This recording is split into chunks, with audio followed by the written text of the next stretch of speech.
Bonjour à tous, bienvenue dans Cult & Click pour une vidéo d'ici et d'ailleurs, DC Comics avec l'ami Big B. Salut mon cher Big B. Je commence par un jeu de mots pourri. Salut mon cher Car. Et on va parler aujourd'hui de DC, de la Warner et de comment la Warner veut utiliser le Flashpoint de Flash, le Flashpoint Paradox, pour essayer de sauver certaines de ses franchises, faire revenir certains des acteurs. Beaucoup de rumeurs ces derniers temps.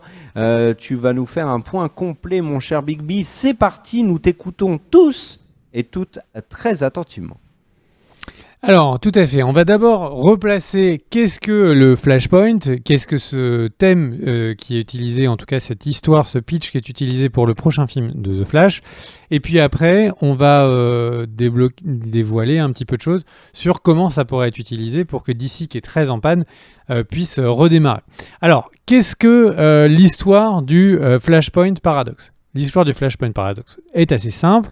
On a Barry Allen, donc le Flash, qui veut remonter dans le temps pour empêcher la mort de sa mère. En faisant ça, quand il revient dans le présent, il découvre que sans le vouloir, il a changé des choses dans le passé et qu'il est donc dans une version alternative du présent qui est très différente, comme par exemple le fait que Bruce Wayne, quand ses parents ont été attaqués, Bruce Wayne est mort et ses parents sont sortis vivants. Et du coup, il y a comme ça de plein de choses qui ont complètement bouleversé l'équilibre du monde.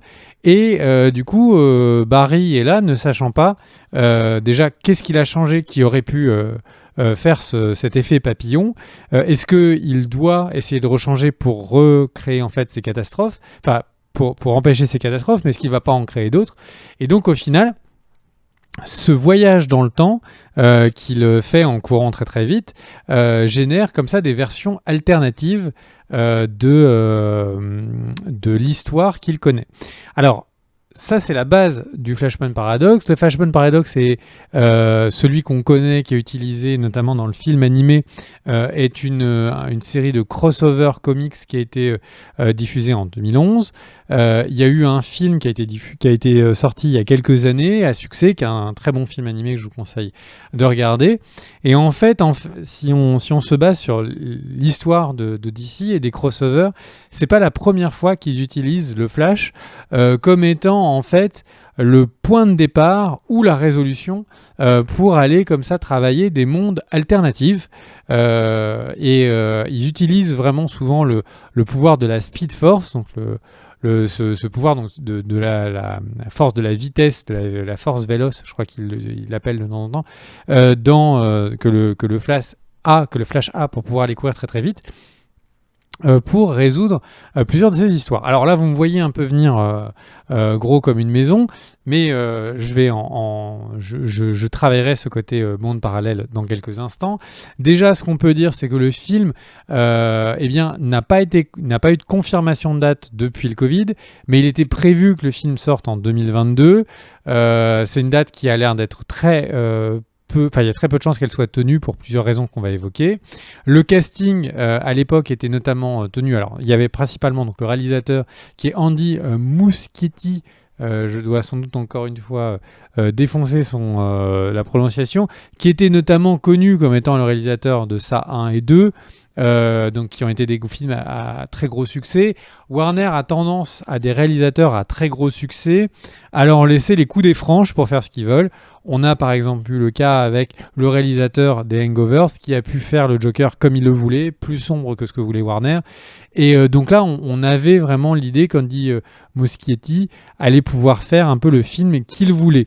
C'est un réalisateur qui s'est un peu collé de pas mal de films dits un peu geeks, dans le sens où ces films d'après sont censés, alors c'est toujours de la préparation, sont censés être un Attaque des Titans en live et un film sur l'univers de Shadow of the Colossus. Donc il y a un jeu vidéo de l'époque PS2, PlayStation 2. Donc on avait un réalisateur sur lequel il y avait des possibles. On pouvait imaginer que ce serait dans une logique de Yes Man, ou on pouvait imaginer que ce serait dans une logique de tu as fait un succès, on te fait confiance, fais ce que tu veux. Au niveau du cast, on avait Ezra Miller qui évidemment donc reprenait le rôle de Flash, c'était ça qui était prévu en tout cas. donc que vous avez pu voir notamment dans, et bien tout simplement dans Justice League, dans le rôle de Flash, mais avant dans des films comme The Perks of Being the Wallflower, et ou encore Les Animaux Fantastiques, où il jouait Credence. Et donc Ezra Miller, qui était une star montante, eh bien donc était logiquement la star de ce film. Il y avait avec lui au casting des personnes qui n'ont jamais été vraiment confirmées, comme notamment Jeffrey Dean Morgan et également Laura Cohen, qui étaient censés reprendre des rôles importants, présumés respectivement Thomas Wayne pour Jeffrey Dean Morgan, donc le père de Bruce Wayne, qui donc survivait à la mort de son fils et devenait un Batman alternatif, et Lauren Cohan, qui aurait donc eu le rôle d'un Joker, un Joker alternatif et féminin. Je vais pas, pour ceux qui connaissent les comics, je fais exprès de ne pas tout expliquer et pas spoiler tout le monde. Et donc en fait, ce qui s'est passé, c'est que déjà Ezra Miller a été filmé pendant, il y a quelques semaines, un petit mois maximum, en train de taper une fille dans la rue, visiblement même de l'étrangler, d'après ce qu'on a pu voir des rapports. Il était sous, et donc pour l'instant, il n'est pas viré du projet publiquement, mais concrètement, pour l'instant, il n'y a aucun message. Je pense que Warner doit se demander qu'est-ce qui va bien pouvoir se passer, doit regarder s'il y a des retombées, mais vu le climat à cleaner tous les gens qui ont ce genre de comportement, on peut imaginer qu'Ezra Miller peut-être sera lui-même recasté. Et donc pourquoi est-ce que j'insistais sur ce casting ? C'est parce qu'en fait, à un moment, le film est en préparation depuis longtemps. À un moment, lors de la préparation, Ezra Miller avait fait un putsch pour eh bien, tout simplement demander à pouvoir coécrire le scénario.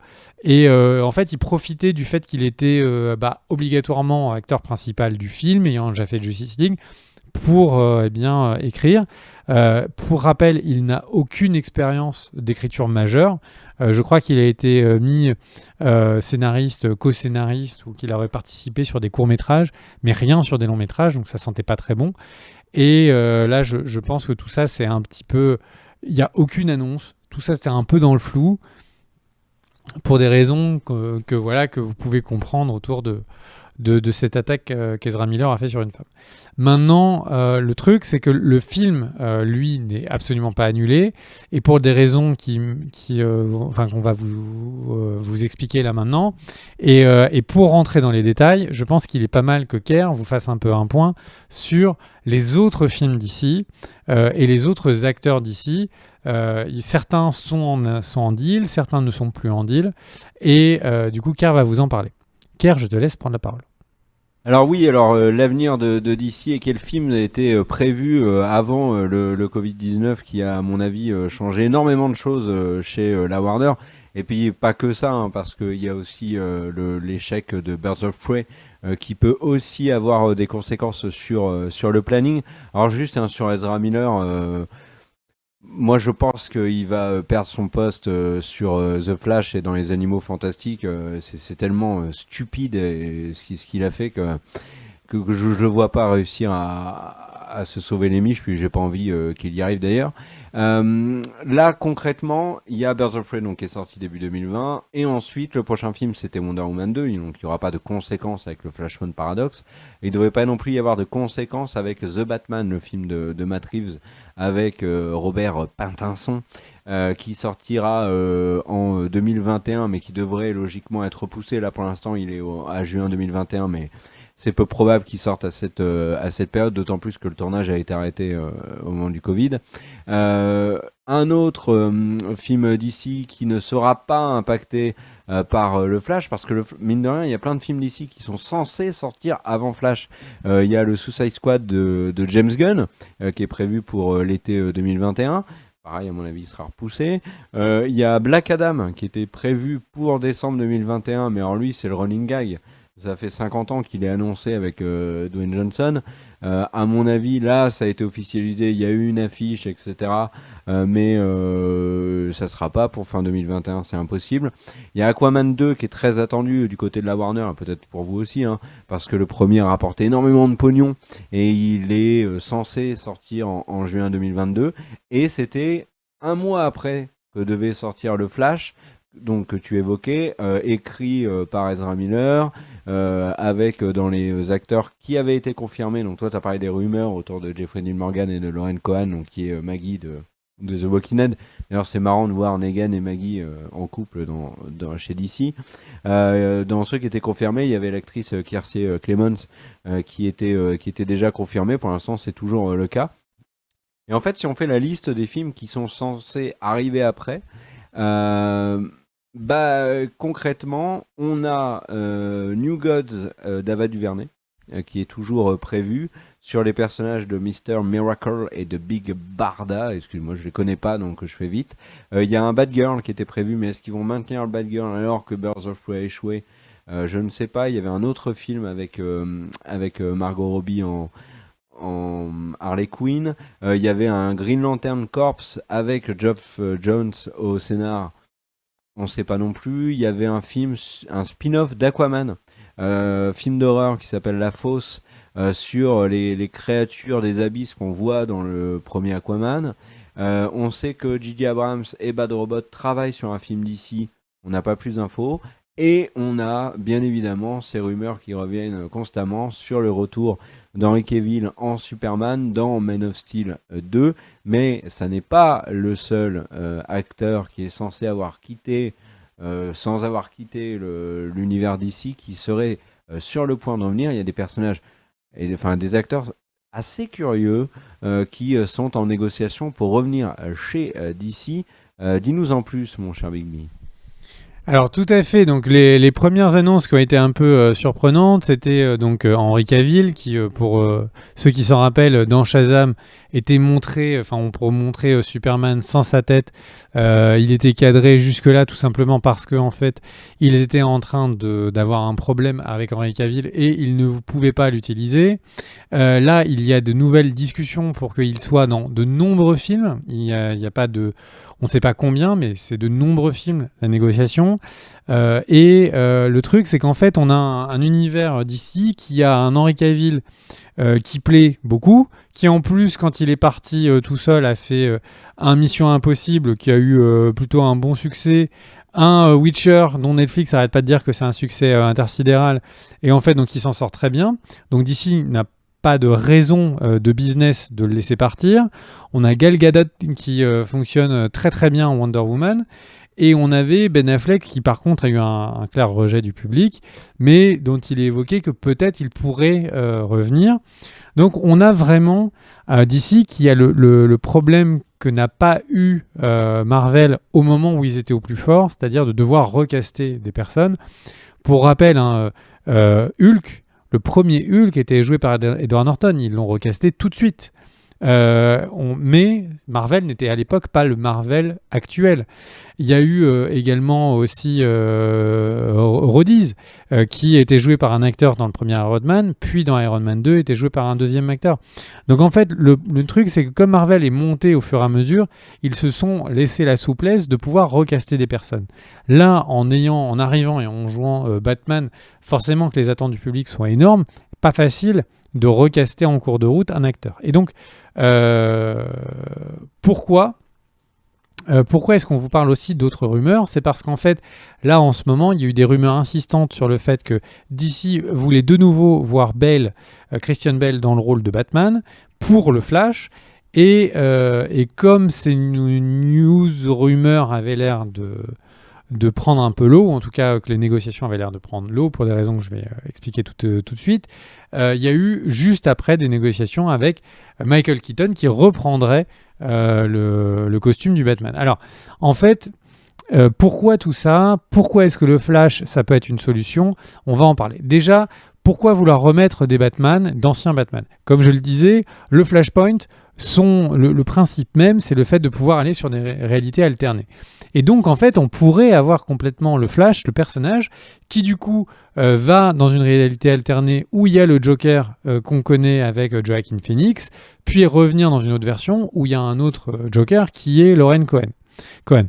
Ensuite, on aura, un monde où le Batman est Thomas Wayne et qui est joué par Jeffrey Dean Morgan, puis de montrer un Batman qui est Michael Keaton. On a la sensation que DC, via ce Flash et via les négociations on entend, est en train d'essayer de consolider son univers autour de ce film.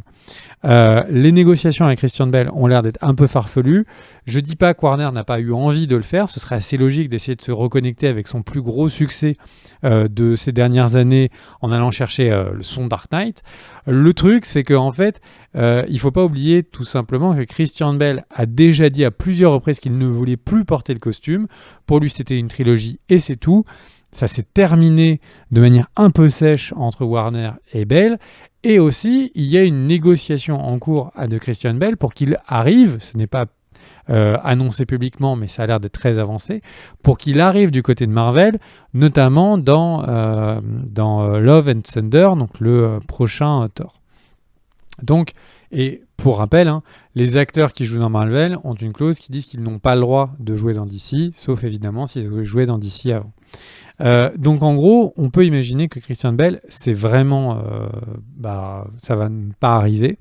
Mais par contre, du côté de Michael Keaton, ça a l'air d'être bien parti.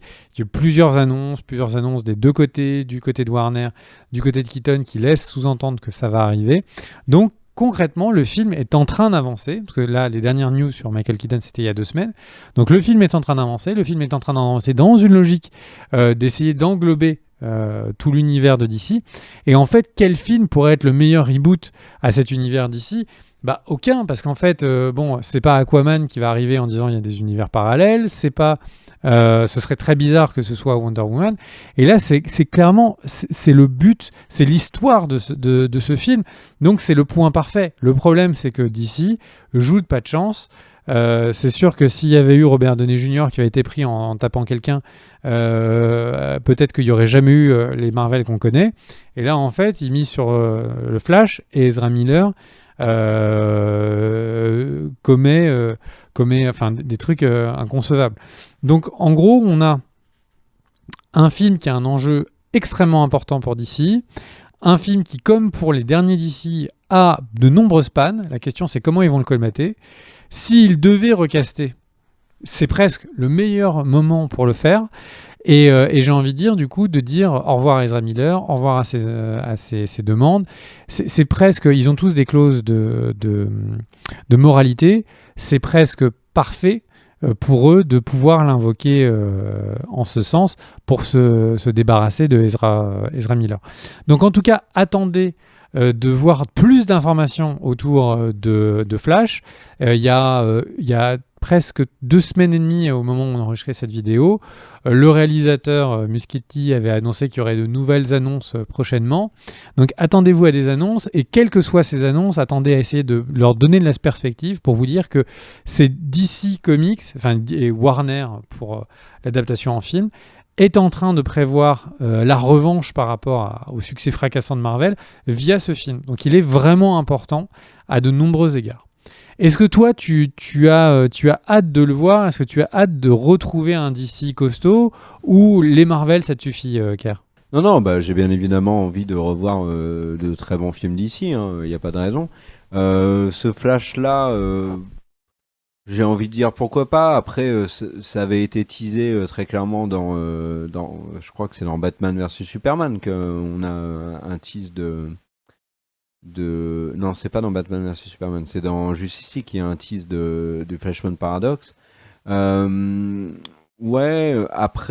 il y a un truc dans les rumeurs récentes qui me plaît beaucoup, c'est l'idée d'utiliser le personnage de Michael Keaton, donc Batman, donc le premier Batman des films de Burton, notamment en tant qu'espèce de Nick Fury de l'univers d'ici. Ça, c'est quelque chose que je trouve sympa.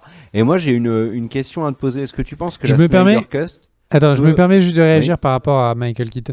En fait, il ne faut pas oublier qu'un des Batman qui a le plus de succès, c'est une série de Batman où, en gros, il y a un Bruce Wayne qui est très vieux. Et le truc, c'est que il entraîne un nouveau Batman et on a un Bruce Wayne qui est seul, qui est extrêmement aigri, et qui du coup va entraîner ce nouveau Batman. Et en fait, c'est une variation qui permettrait en fait de faire des liaisons. Le problème, c'est que c'est une version qui est dans le futur. On est clairement sur un 2100 ou 2000, enfin je me souviens plus de l'année, mais ça doit être 2070 ou un truc comme ça. Donc on est vraiment dans le futur et je pense pas que DC veuille aller là-dessus.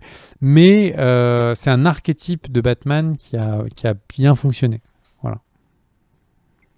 Tu voulais dire, Ouais. mon cher Pierre. Et moi j'avais une question, donc la Snyder's Cut, tu penses qu'ils peuvent l'utiliser pour essayer d'introduire quelque chose sur le Flash? Ça permettrait de régler, et notamment sur l'ouverture vers le Flashpoint Paradox, ça permettrait de régler notamment le film, le problème de Flash qui est prévu pour très longtemps, qui est mal avancé, qui est quand même un projet qui actuellement est quand même mal embarqué, quoi. La Snyder's Cut, ça peut pour toi? Bah, en fait, le truc, c'est que si les exés de Warner avaient pas. Enfin, si Warner avait pas fait une annonce en disant attention, ne vous attendez pas à avoir un Justice League 2 de Zack Snyder, c'est fait pour les fans. En gros, à moins qu'elle ait un succès intersidéral, je pense qu'ils ont déjà annoncé la couleur que ce serait pas connecté au reste. Hein. Ouais. Alors, avant de conclure, moi j'aimerais juste rajouter un truc sur DC, ça n'a rien à voir, mais le comics et l'édition globalement en France connaît une grosse crise avec le Covid. Et il y a beaucoup de boîtes d'édition qui essayent de se sauver les miches comme ils peuvent. Et il y a Urban Comics qui a sorti une collection de 10 comics à petit prix sur DC, comme le font plein d'autres maisons d'édition depuis quelques années maintenant. Mais en fait, ils ont mis dans les 10 vraiment des très très bons titres. Il y a par exemple un comics que t'aimes énormément qui est Superman Red Son. Chaque partie de la collection est à 5 euros. Moi, je me les suis achetés, hein, c'est pas du tout de la pub que je leur fais comme ça. Je me suis acheté la collection et là, je suis en train de lire le White Knight, tu sais, c'est le Joker qui devient gentil et qui remonte Gotham contre Batman. C'est vachement bien. Et puisqu'il n'y a pas que, pour pas parler que de Urban, il y a aussi Panini qui sort, pareil, je pense dans la même logique, une collection parfois, cette fois sur Marvel. Ça sera à 15 euros l'album et ça sera des grosses collections, enfin ça sera des histoires majeures de l'histoire de Marvel. Il y aura Civil War, enfin il y aura un condensé de Civil War, il y aura plein d'autres trucs, il y aura un autre que tu aimes beaucoup qui est Old Man Logan. Donc voilà, si vous avez envie de vous acheter les comics, il y a ça quoi. J'avais envie d'en parler. Et tu as raison, surtout si c'était une PSP que tu as été rémunéré. Mais justement non. Et il y a le The Dark Knight en comics aussi. Par exemple, tu vois, c'est cool ça. Qui est là, pour ceux qui ont envie de le lire. En tout cas, des bisous à tous. On espère que vous aussi, vous avez envie de revoir des bons DC. Moi, je trouve que c'est sain quand l'univers a du bon Marvel et du bon DC. C'est comme quand il y a des bons Android et des bons iPhones. C'est mieux que quand il y en a juste un qui défonce l'autre tout le temps. Mais bref, des bisous à tous. On se retrouve bientôt pour une prochaine vidéo. Ciao, ciao.